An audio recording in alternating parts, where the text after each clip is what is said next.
Hey folks, Kevin here. Well, it's January 23rd, 2019. I hope everyone's had a decent beginning to the new year. Happy New Year to everyone. Sorry I haven't been on posting videos again. Today's topic is about prepping or trying to be prepared for those challenges that we all face in life. I've struggled with the idea of talking about this topic, mainly because there's sort of a bitter taste in my mouth as a result of the negative connotation that many people feel about being preppers. Probably has to do with that Doomsday Prepper show on television, and I've never seen it. I've just seen some clips on YouTube. And my daughter and grandkids have joked with me about me being sort of a doomsday prepper, which I reject that term. But anyways, about being prepared. So a little bit of a quick backstory. A couple of videos ago, I talked about, how I had this middle ear, inner ear infection that really caused nausea and vertigo, balance problems with not feeling stable on my feet, and certainly having the earache as well. And that's cleared up. I'm doing really well, but it took quite some time. There's actually got a fungal infection in there as well.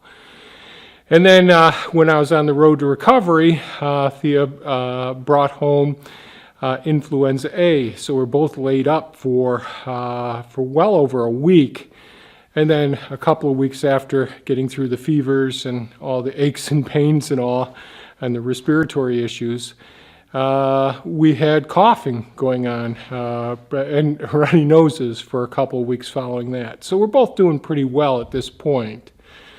And then the other thing that's in the news, on the media right now, is here in the States we have the federal shutdown, meaning that there's workers who've been working for over a month or been furloughed without receiving pay. And these are really important jobs. When I was a kid, we always thought that probably one of the most secure jobs to have is to work for the government, because the government's always going to be there.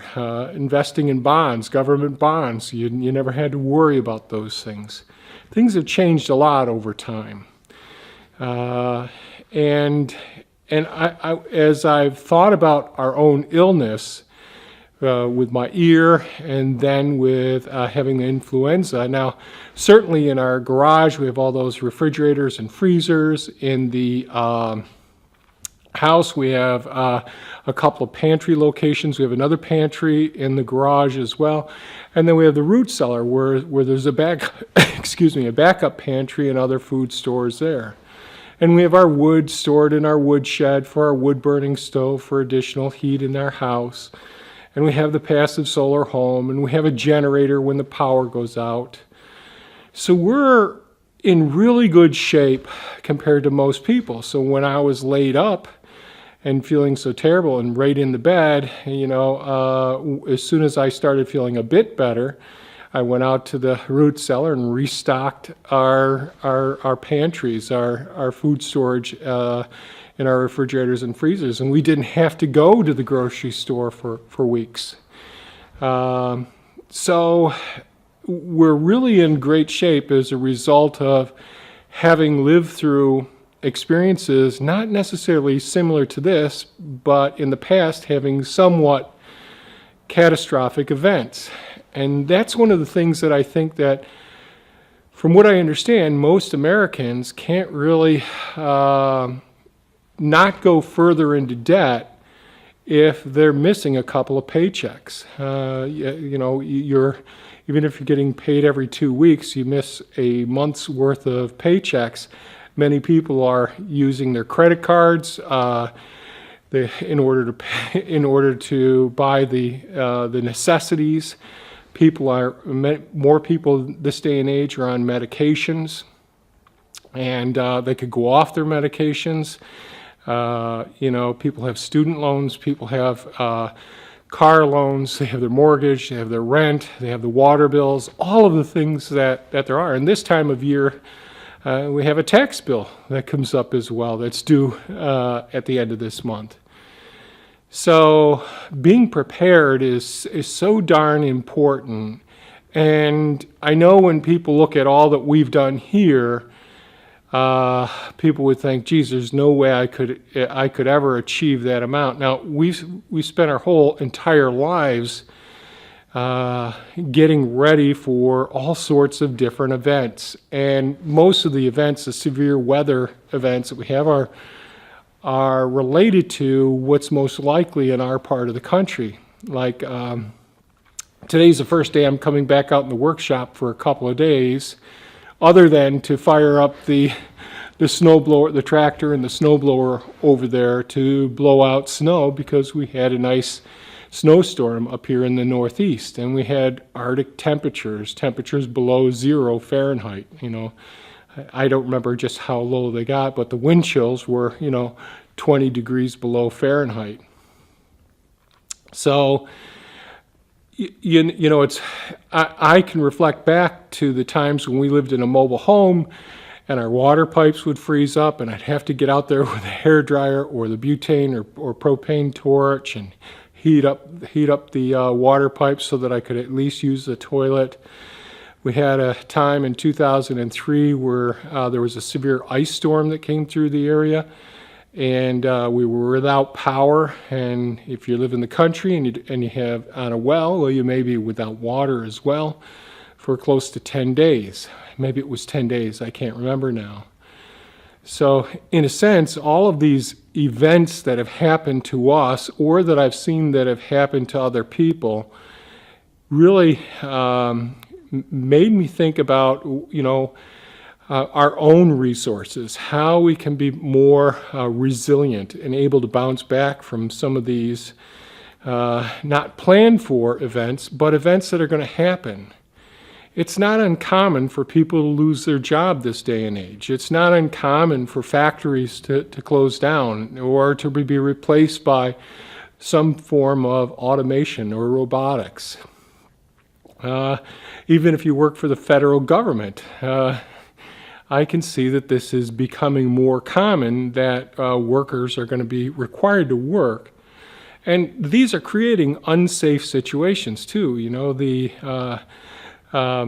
The flight controllers, air traffic controllers are working, and I'm sure they're really thinking some of the time when they're on their job about how they're going to make ends meet. They may have a loved one that's ill. We're all going to die eventually. Most of us are going to experience a loved one that's going to become incapacitated and need some long-term care or some short-term care, intensive care, where we're going to have to juggle things in our lives, and some things are going to be put to the side.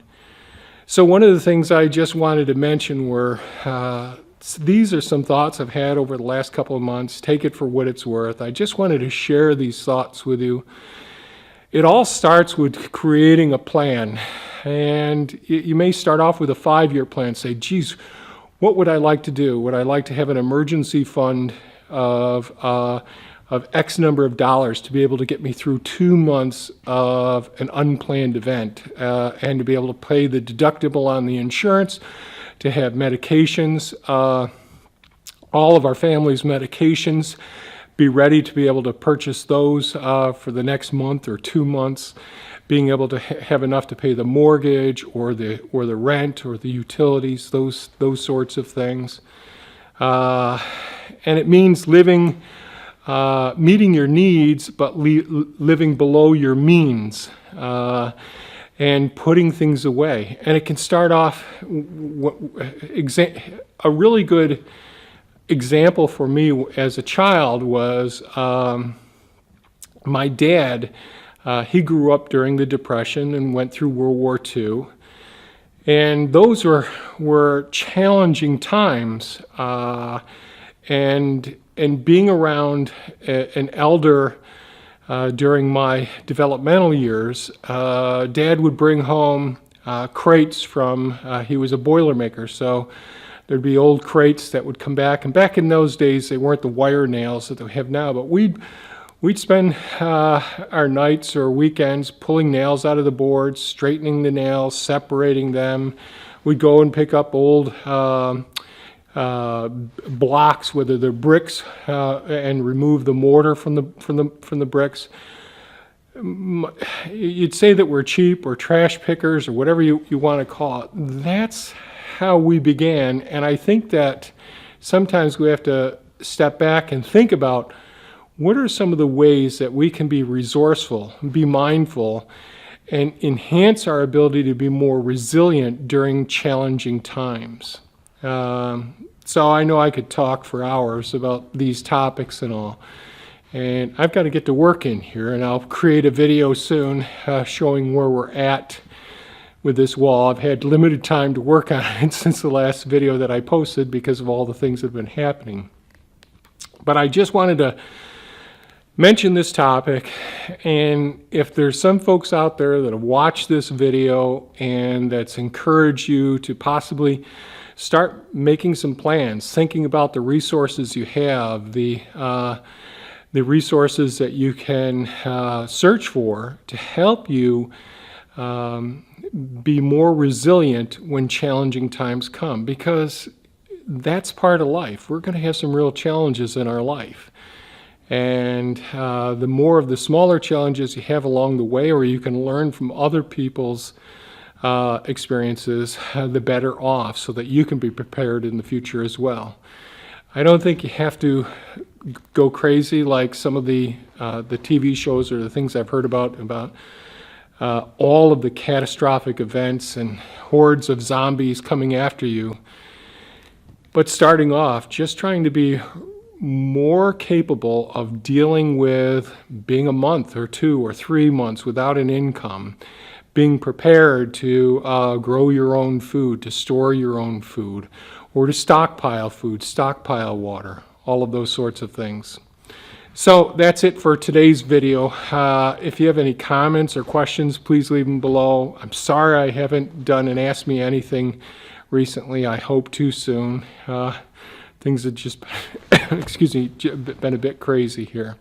I hope everybody's doing well. My heart goes out to all the folks who are going through really challenging times out of the foolishness of our own government, and those people who have had other obstacles come up with family members or their own health issues as well. Best wishes to you all, and have a great day. Take care, folks. Bye-bye now.